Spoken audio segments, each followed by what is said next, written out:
ebe bagamvu biro kaso ki ha busere je beye so yayidanga ekunonya na kola kigenda idukira abantu baye bitabu bagebye bitabu kirungi kya mukola okubanga mwekumira kwa wa media mwe bali kutugobera nga mbona mbozi daife ku YouTube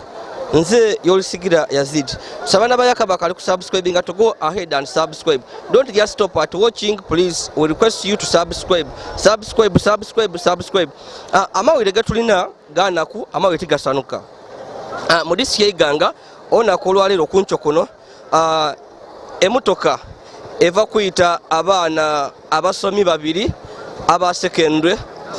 era nga bano babe bavuira waka nga bali kutambula bali kujja ku isomero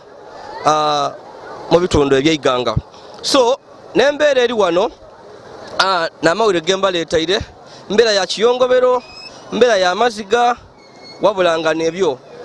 wabulanga nka ali kujja amaiso mbakobeire nti abakali ku subscribing to go ahead and subscribe, like and share our videos. Nze Yazid Yolisigira owebesade mbikado ono ku lwalero ku kyalo Buluza mu igombola eri enakigo mu district y'E'IGANGA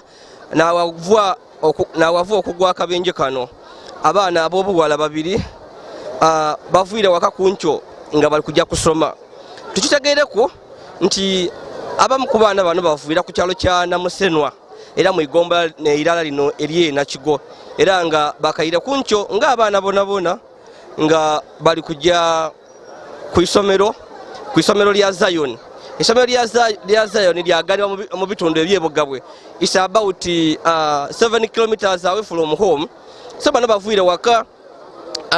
nga bali kujja ku isomero mukidi bulungi nkisala ky'abaana okukola exams nga tamu ejange ekomenkereza. So bana abaana abataka batukobe nti babe batambuza bigere era nga ona ku lwalero bavuire waka basibula abazaire nga bali kujja ku isomero bagema ebitabo bayambala ni uniform daibwe tibasuubire kino kijja kubaawo wabula babe bakatambula kukunga a half a kilometer batuka ku kyalo ky'Ebuluza nga babe bakatambula nga a half a kilometer okuva owaibwe batuka ku kyalo ky'Ebuluza kino kiri ku luguudo oluvuye mayigo okwira E'IGANGA. So abaana babe bali kutambula bigere ngoyidi bulungi nti alwisa abaana ku tibaba na sente da boda tibaba na bugaali. So babe bali kutambuza bigere okujja ku isomero lyetegereko erya Zion wabula babenga bakatambula ebigere ku mabbali eriyo emotoka ya kanta eberenge eri kutwala abasuubuzi okuva mu bitundu ebyemayuge nga batwala mu kibuga ek'E'IGANGA. Emotoka eno ebeere ku abasuubuzi bafene n'amatooke era nga emotoka eno eba eva mu bitundu ebyemayuge mu bwonde eyo yeberenge etwise fene n'amatooke nga bali kujja kutunda mu kibuga ek'E'IGANGA. So wetuuka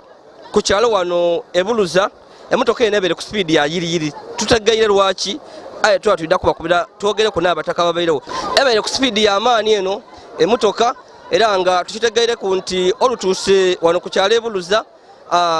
omupiira gwayabika omupiira gwe yabike yalemerwa drive oba omugoba waayo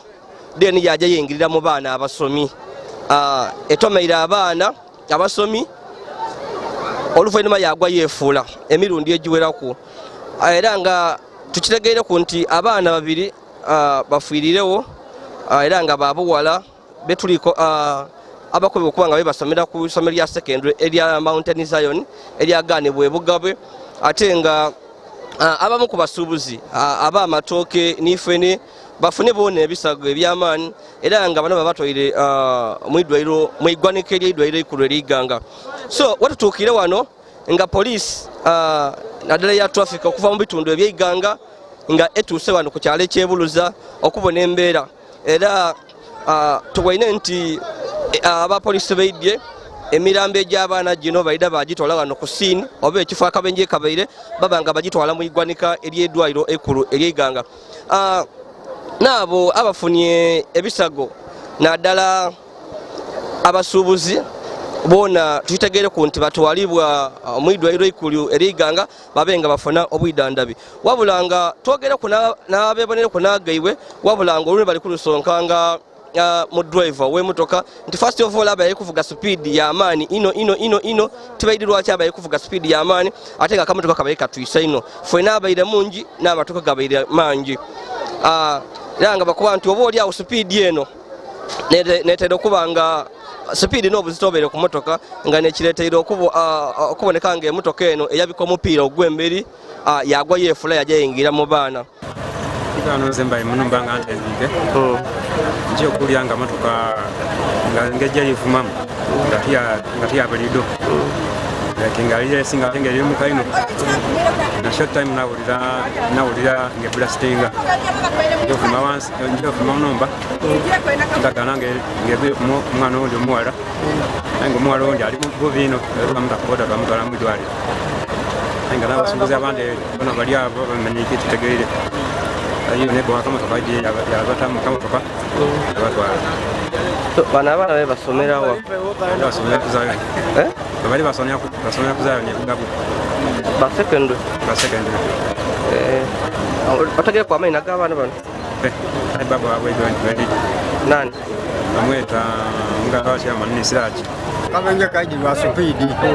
abali alukulumuka supidi ngate yatise kwene nakole kuna abantu yanu batuse ali kuhambusi yakuba hambusi yamuka yaitanga yona yange ndikuyuga aho yemulemereire yatuka naye yagana abana yagwa ku bana babiri bafunjawo bana ba awundi gera wati yamani siraji n'owundi era bati bamweta siraji wanzu abana be basomi babe basomi nga bajja ku isomero baireke erikulumuka ino olwa supidi yayo nekireesa obuzibu yatuuka okutomera abaana basatu yamala yagwa yaira ebaire kufeneeze ebintu bingi beetiika batwala n'emirambo gigiena laye ngaomukyamu baire kubuleevu n'abaireko obuzibu bwona bwona ago n'amawulire ge twainaku kunco kuno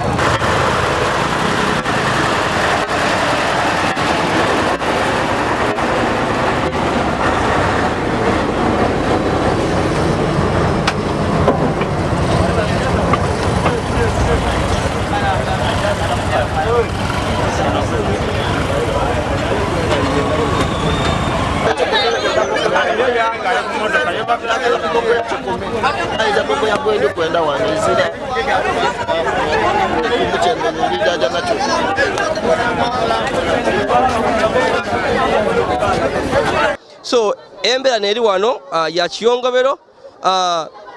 emirambo gyetwaliribwa mu igwanika mu iddwaliro ekkulu er'Iganga era nga poliisi ekaali wano egezaako okuba nga ekiriyalinga this place or the scene of crime akabenje wekagwire poliisi erigezaako okubona nga ekiriyalinga wreckage ekimotoka bakitaire ku breakdown era nga kiri kutwalibwa ku police station ey'Iganga. So ekiriwo nekyo wabula nga ekiriwo nti bo abataka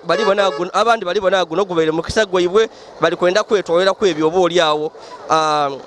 ebisuulibwa gano naddala ffene amatooke bali kwenda okubona nga oba oli awo boona batwala ku waka nga bakoba nti bafiirirwa abaana baibwe so boona balina okugyako ku niifene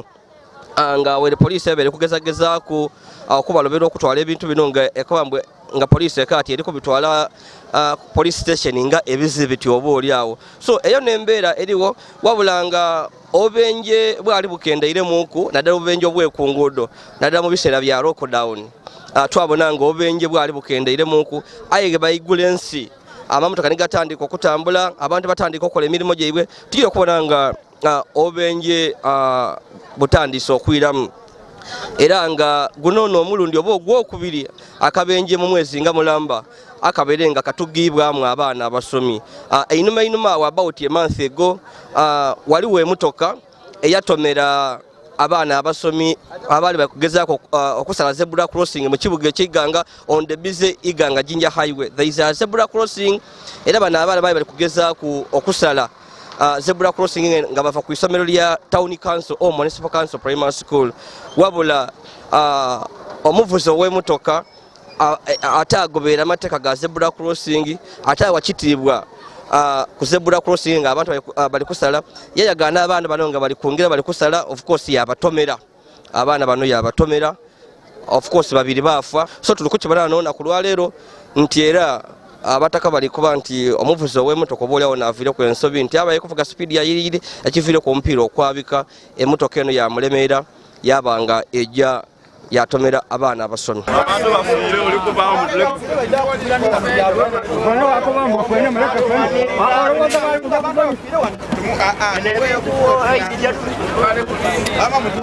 So tuli kulindira tusobira nti oba oli awo yinaabanga gizibwa ewaka tudda kubanga tubatuusaako aye nga poliisi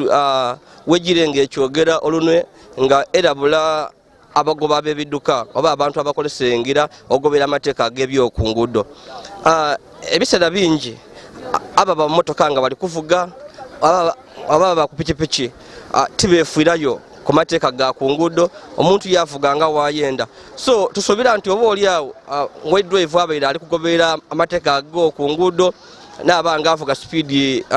ensaamusaamu empolempola, oba oli awo n'okubanga akanika mutoka kino tekyandebeerewo kuba eriyo ni elementi nti oba oli awo emotoka ebeire ganyegenya ebeire enkaire yaleetera omupiira okwabika kyona. So byonna biyiddawo nti abantu bagobera amateeka ga ku nguudo. Abapoliisi batukobera nti emotoka oba ekidduka kyona tekiikirizibwa kujja ku luguudo nga kiri mu mbeera mbi, dangerous mechanical condition, kuba kireetera obulamu obw'abantu okuvaawo. So nga kino oba oli awo kisobola okuba nga kyona kibeere mu dangerous mechanical condition nga ekimotoka kibeere mu mbeera mbi nga wokibona kino kikanta nga nekiviireku embeera eyo. So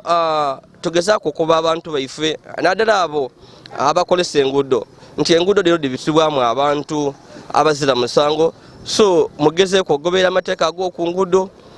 mukanike emotoka daibwe, mugoberera obubonero obw'oku nguudo, era ngoye ebibairewo oba oli awo abataka baka nti bino tibyandeberewo. So eyo n'embeera ebeere wano nga wembakobye. Continue watching our stories. Abakali ku subscribe, please go ahead and subscribe, like and share our videos. We are still following up this story. Era tubakuba nti tudda kuba updates nadonedera abanga dugwirewo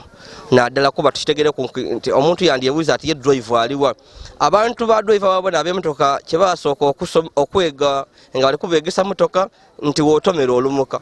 era nga abataka batukobye ati babaiti babona nga ku muntu alumuka misinde ngoole mbu driver olutuumyemu yalumuka 10. So driver yeena alumwike bali kugezaako okumunoonya aye bana bamugemye. Era oba oli awo tulidda kujjayo tuleeta ebifaananyi bya driver ono era yenna atukobere kuku oba oli awo abeere yeeyuna kyamangu ago ekimuvugisa emotoka ku speedi eno. Saye nga agezezaako okulumuka yajja yakoba ati ekiba kibe. So eyo n'embeera eri wano oba n'embeera y'abantu kufa, mbeera ya kiyongobero ku nchokono wabula nga baana basome batomeibwa. 2 of them